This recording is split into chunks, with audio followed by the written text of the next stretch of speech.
एक बार एक नौजवान युवक गौतम बुद्ध के पास आता है और उनसे कहता है कि हे मुनिवर, मेरे मन में इतने गंदे विचार क्यों आते हैं। मैं नहीं चाहता कि मेरे मन में गंदे विचार आए, पर मेरे मन में हमेशा ही कामवासना के विचार चलते रहते हैं और मैं इनके बारे में सोच सोच कर बहुत परेशान होता रहता हूँ।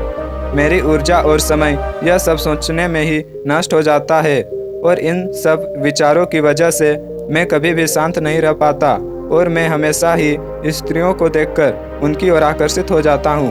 अपने आप को रोक ही नहीं पाता।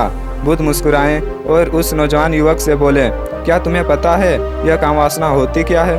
फिर लड़के ने कहा, बुद्ध, मैं यह तो नहीं जानता कामवासना होती क्या है, पर हाँ, यह जो भी है बहुत बुरी चीज़ है। फिर बुद्ध ने उस युवक से कहा कि सबसे पहले तुम्हें यह समझना चाहिए कि एक ही प्राकृतिक रूप से जो भी चीज़ हमारे अंदर है वो बुरी नहीं है। हमारे जीवन में उसकी कुछ न कुछ ज़रूरत है।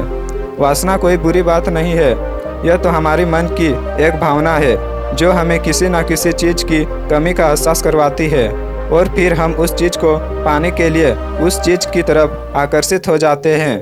जैसे अगर तुम्हारे पास धन की कमी है तो तुम्हारे मन में धन की वासना उत्पन्न हो जाएगी। तो वासना कुछ और नहीं, बस एक प्रकार की कमी है जो कि एक प्रकार की ज़रूरत का एहसास है। जब यह ज़रूरत शारीरिक हो तो हम इसे कामवासना का नाम दे देते हैं। युवक ने गौतम बुद्ध से कहा कि बुद्ध, मुझे कामवासना का मतलब तो समझ में आ गया, पर आप मुझे बताइए कि यह विचार आती कहाँ से है।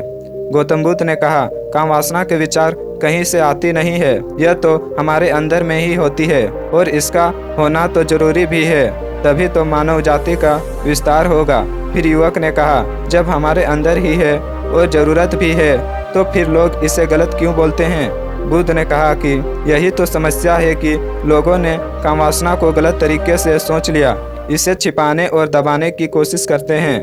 कामवासना गलत नहीं, बल्कि कामवासना को गलत तरीके से प्रयोग करना गलत बात है। लोग जिससे प्रेम करते हैं बस उसी के लिए जीने लग जाते हैं, उसे पाना ही अपना लक्ष्य बना लेते हैं और उसी के बारे में सोचते रहते हैं, पर यह सब गलत है। बुद्ध ने युवक से कहा, क्या तुम्हें पता है जानवरों में भी कामवासना होती है? युवक ने कहा, हाँ, जानवरों में भी कामवासना होती है, क्योंकि जानवर भी आखिर अपनी पीढ़ी को आगे बढ़ाना चाहते हैं। बुद्ध ने कहा, तो फिर हम जानवरों की कामवासना को गलत क्यों नहीं कहते? युवक ने कहा, मुझे नहीं पता परमात्मा, आप ही मुझे बताइए।